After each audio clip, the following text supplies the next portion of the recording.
Since we are only a couple of weeks away from the summer season, now it's time to check out some of the new series set to air this summer. While some of these are highly anticipated manga adaptations, others have completely flown under the radar. Whether they'll become massive hits or hidden gems, these are some of the upcoming anime you might not want to miss. Here we have another show with Level 999 in the title. At this point, that's basically its own genre, and this is the villager of Level 999. In this world, demons have made most of the planet too dangerous to live in. And with their arrival, the world bestowed classes upon its people, such as fighter, hunter, mage, and the weakest class of all is villager. So, the protagonist gets stuck with the villager rank, the absolute weakest tier you can get.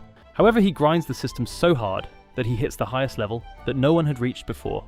Manga readers have been hyping it up because instead of just being a usual power fantasy, he actually uses that broken strength to protect the Demon King's daughter and change the world. It's not breaking new ground, but for a fun summer rotation, the premise is definitely there. Next is the insipid prince's furtive grab for the throne. This is a fantasy of the strongest prince who hides his claws. That said, this empire talks trash about this prince for being completely lazy. Just as you've already guessed, he is secretly a double S-grade adventurer who can manipulate ancient magic. So, he is actively playing the fool so nobody sees him as a threat, while he quietly works from the shadows to protect his brother and help him secure the throne. Someone's always out there who's a bit skeptical of the secret genius trope, but if the anime balances its battle for the throne with the actual mind games, it could turn out to be a really solid dark horse this season. To finally get to some isekai now, this is from overshadowed to overpowered.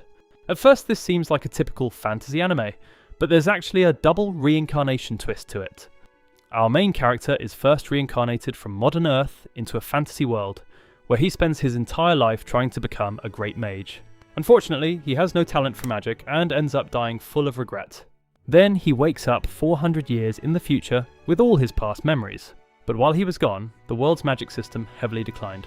So the basic, low-level spells he struggled with in his past life are now considered legendary magic in this new era. It's a funny concept where the main character isn't overpowered because he got a cheat code, but because everyone else just forgot how to use magic properly. If you're looking for something with a bit more emotional weight, I Became a Legend After My 10-year-long last stand has a quiet, unique, bittersweet setup. Our main character is an S-rank mage who stays behind to hold off the Demon King so his party can escape. He actually wins the fight, but by the time he makes it back to civilization, a whole decade has somehow passed. Since his old life is completely gone, and nobody would even believe it's actually him, he decides to keep his identity a secret. He changes his name and starts completely over from the bottom as an F-rank adventurer. Instead of going down the usual revenge route, this one seems more focused on the main character starting over after losing 10 years of his life. Here we have the oblivious saint can't contain her power, which leans heavily into that hidden potential dynamic. The protagonist is the daughter of a powerful duke, but because her sister is a literal magic prodigy, she grows up believing she's the talentless black sheep of the family. That all changes when she ends up in an arranged marriage with a neighbouring ruler called the Bloodthirsty Prince. However, her new life in the Empire and her connection to this prince actually triggers her own hidden powers. Just like the title says, she is completely oblivious to her own strength, constantly doing incredible things while assuming it's totally normal. Overall, it just looks like a really solid choice if you're in the mood for a fun, light-hearted fantasy setup. Now, this is the Tomb Raider King, which takes a really interesting approach to a world filled with supernatural artifacts. Instead of a slow narrative, where the main character slowly figures out how the world works, this guy starts with a massive advantage. He's an explorer who gets thrown 15 years into the past, landing right before the world even knows these artifacts exist.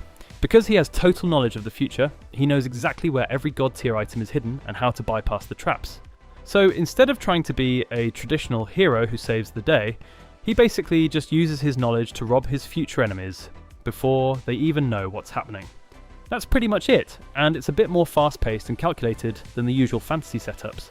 So if you're in the mood for a clever heist dynamic, where the main character stays 10 steps ahead of the system, this is definitely one to check out. There's this season's villainous anime, and it tackles a massive palace mystery through a really bizarre body swap setup. The story kicks off when a jealous girl literally steals the identity of the most loved girl in the kingdom.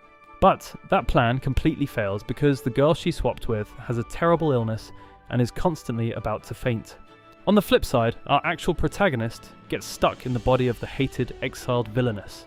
But because she's naturally resilient and finally has a healthy body that doesn't constantly give out on her, she basically uses her new identity to outsmart the entire court and dismantle the conspiracies running through the palace. It has a brilliant, analytical female lead who thrives under pressure, making it a perfect match if you enjoy anime like Apothecary Diaries. Here's the exiled Heavy Knight knows how to game the system. Our protagonist gets stuck with the Heavy Knight class, which everyone thinks is absolute trash. But after getting disowned, he realizes he's actually inside a video game he used to master, allowing him to use hidden stats and perfect builds to turn a useless defense class into an absolute monster. It sounds satisfying, but the adaptation does have one major flaw: the art style. It's just overdone. They put so much random details on everything that the screen just ends up looking totally messy. Instead of feeling like a classic fantasy world, it has an over-polished look that can feel a bit distracting during intense scenes. Still, if you can get past the overly sleek art style, the tactical approach to the fights makes it well worth your time. Right after that, we have The World's Strongest Rearguard, a funny isekai about a salaryman trying to build a harem with a broken support class.